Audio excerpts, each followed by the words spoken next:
नमस्कार मंडळी, श्री स्वामी समर्थ. श्रावण महिना चालू झालेला आहे आणि आम्ही चाललेलो आहोत देवाला. तर सगळे देव का कुणास ठाऊक रानात येऊन राहतात काय माहिती.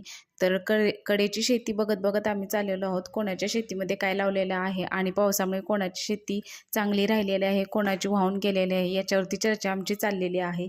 इथून पुढे काही गाडी जात नाही, तर पायीच जावं लागतं. शिवांची बघा कशी गडबड चाललेली आहे आणि चिखल आहे सगळा आणि छोटा ओढा आहे. हा ओढा पार करून मग आम्हाला मंदिरामध्ये जायचं आहे. ओढा पार करून आम्ही मंदिरापाशी पोहोचलेलो आहोत. मंदिर खूप जुनं आहे आणि सुंदर आहे मंदिर. मंदिराच्या बाहेरच्या बाजूला बेलाचं झाड आहे आणि जुनं आहे हे बेलाचं झाड. त्याला फळे देखील आलेले आहेत आणि त्याच्या शेजारी चाफ्याचं झाड देखील आहे आणि खूप सुंदर असं मंदिर आहे. खूप दिवसानंतर सूर्यास्ताचं दर्शन झालेलं आहे आणि त्याचं दर्शन तुम्हालाही दिलेलं आहे. तर व्हिडिओला लाईक आणि चॅनलला सबस्क्राईब करा विसरू नका. भेटू पुन्हा एका अशाच व्हिडिओसोबत. श्री स्वामी समर्थ.